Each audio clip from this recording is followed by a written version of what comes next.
মা ফাতেমার ইন্তেকালের ঘটনা। মা ফাতেমা ইন্তেকালের সময় দেখেন একটা এই গজলটা ভালো করে শুনতে হবে, খুব মনোযোগ দিতে হবে। এই গজলটাতে কি আছে আপনারা বুঝতে পারবে। হযরত আলী জিজ্ঞেস করে, ফাতেমা তোমার কি হয়েছে বলো। তখন আম্মাজান ফাতেমা বলছেন, হে আমার স্বামী, আমি স্বপ্নের মাধ্যমে দেখলাম আমার আব্বাজান আমার ঘরেতে এসেছে। আমার আব্বাজান আমার ঘরের মধ্যে এসে কিছু যেন খোঁজাখুঁজি করছে। আমি জিজ্ঞেস করলাম, আব্বা আপনি কি খুঁজছেন? আমার আব্বা বলে গেল, ফাতেমা আমি তো তোমাকে খুঁজছি। কেন? আমার আব্বা বলে গেল, ফাতেমা আজকের তুমি সেহরি করবে স্বামীর ঘরে আর ইফতার করবে আমি আব্বা আমার কাছে।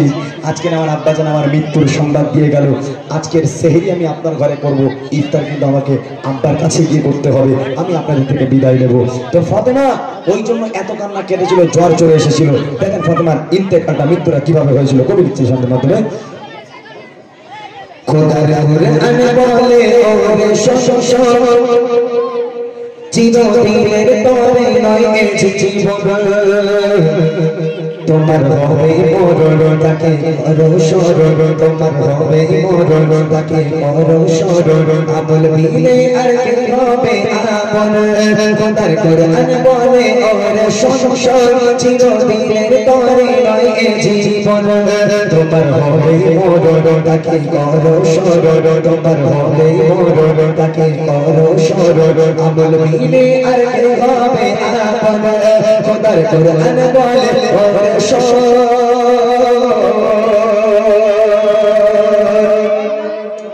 একদিন ভোরে কাঁদে ফাতেমা, স্বামী বলে কেন কাঁদছো বলো না।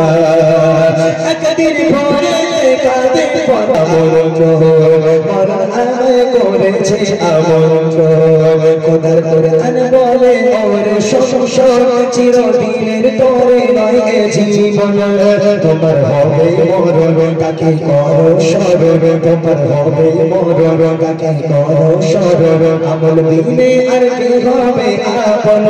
খোদার কুরআন বলে ওরে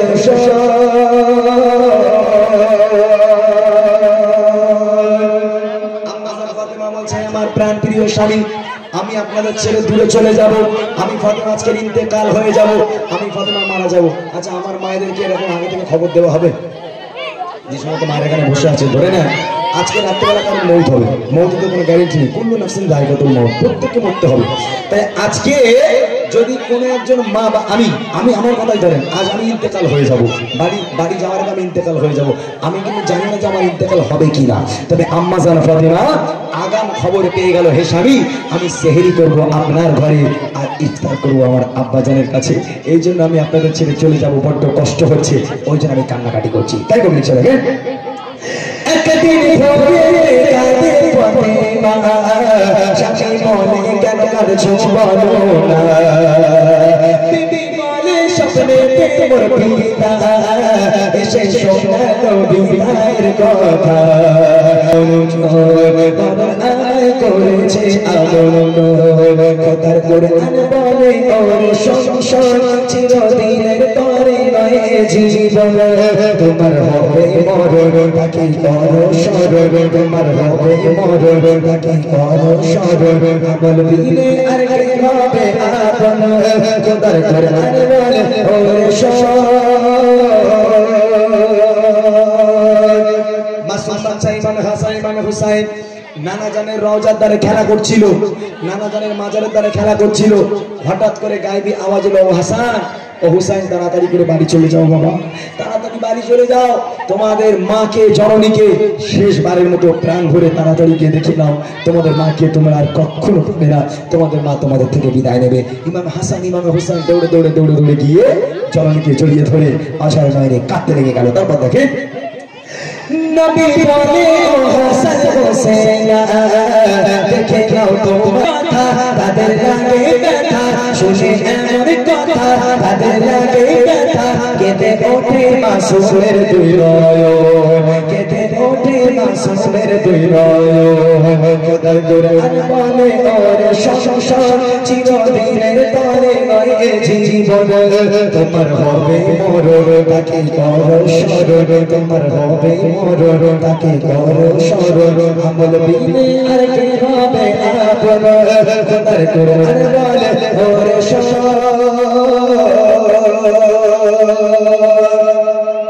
ইন্তেকাল হয়ে গেল, মা ফাতেমা ইন্তেকাল হয়ে গেল, মা ফাতেমা মারা গেল। কিন্তু ফাতেমা ইন্তেকাল হয়ে যাবার আগে স্বামীকে একটা ওয়াদা করে গেল, কি জানেন? স্বামীকে বলছে, হ্যাঁ আমার প্রাণপ্রিয় স্বামী, আমি ফাতেমা আমার জীবদ্দশায় কোনো পরপুরুষ আমাকে দেখতে পাইনি। আমি লম্বা নাকি আমি বেটে, আমি ফর্সা নাকি আমি কালো, আমার স্বামী আর সন্তান ছাড়া পৃথিবীর আর কোনো পরপুরুষ ফাতেমাকে চেনে না, ফাতেমাকে দেখিনি। আমি চাই না আমার মরণের পরে হাজার হাজার লোক আসুক আমার জানা যায়, আমার দাফনে হাজার হাজার লোক আসুক, এটা আমি চাই না। কাউকে আমার মৃত্যুর খবর না দিয়ে আপনি আছেন আর আমার দুই সন্তান, এই তিনজন মিলে আপনারা আমার দাফন করে দেবেন। খবরদার যেন আমার মৃত্যুর খবর আর কারো কাছে না যায়।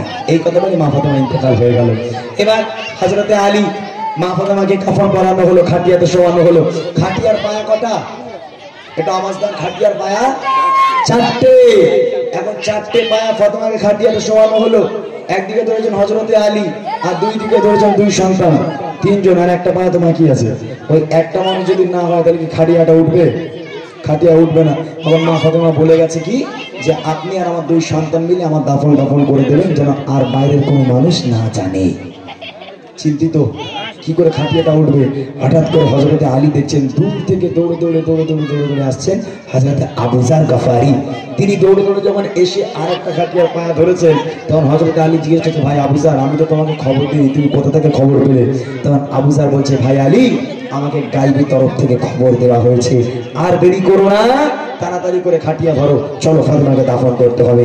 দাফন করার সময় কি হয় দেখেন, একদিকে আবু যার আলী, অপর দিকে ফাতেমার দুই লালী।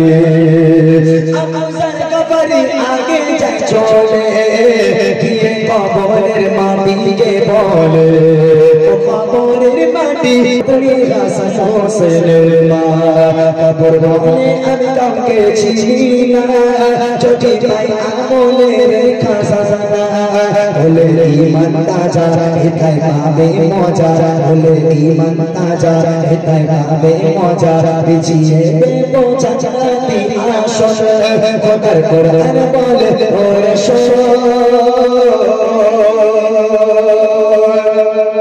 কবরস্থানে গিয়ে যখন খাটিয়া রাখা হলো, আবু যার গফারি আগে আগে কবরের ধারে গেল।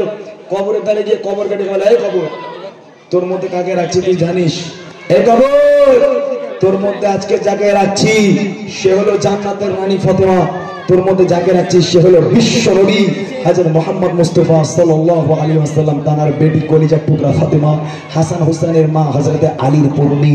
এত নামি দামি মানুষকে তোর মধ্যে রাখা হচ্ছে। কবর, খবরদার যেন ফাতেমার সঙ্গে বেয়াদবি করবি না, বেয়াদবি করবি না।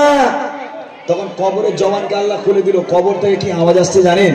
কবর থেকে আওয়াজ আসছে, আবু যার, কবর দেখে না কে জান্নাতের রানী, কবর দেখে না কে নবীর বেটি, কবর দেখে না কে হাসান হোসেনের মা, কবর দেখে না কে আলীর বিবি। এসব কবর দেখতে যায় না, কবর দেখে ঈমান আর আমল।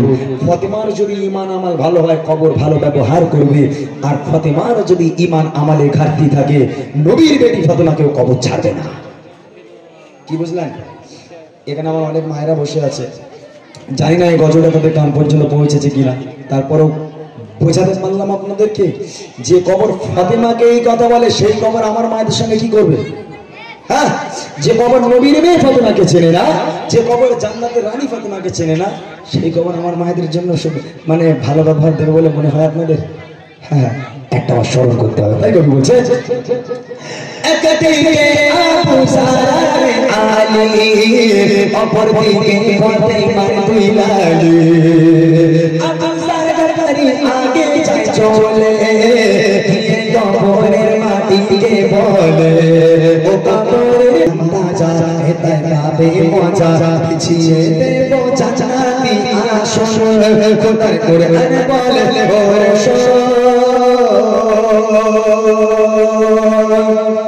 আমাদের ওইদিকে একটা লোক আছে বাবা, এই মোটা বাড়িতে বসে আছে।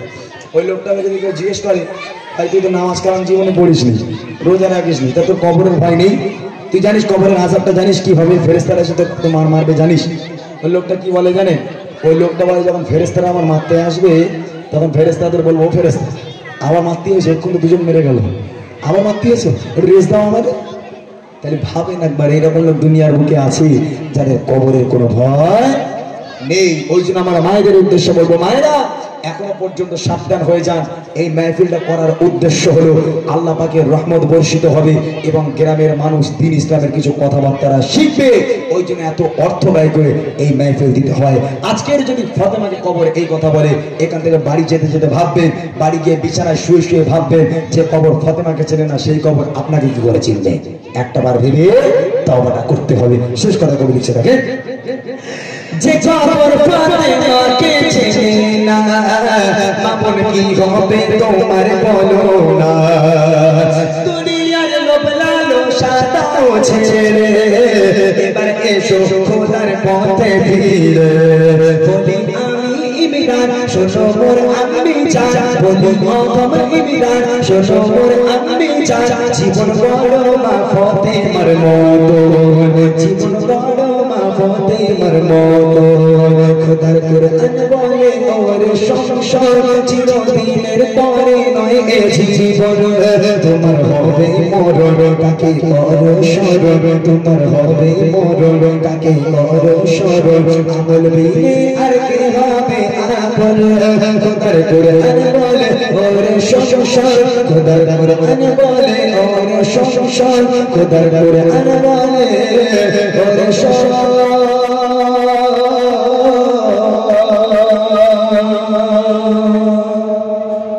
মাশাআল্লাহ। যাই হোক, এই যেভাবে শুনছি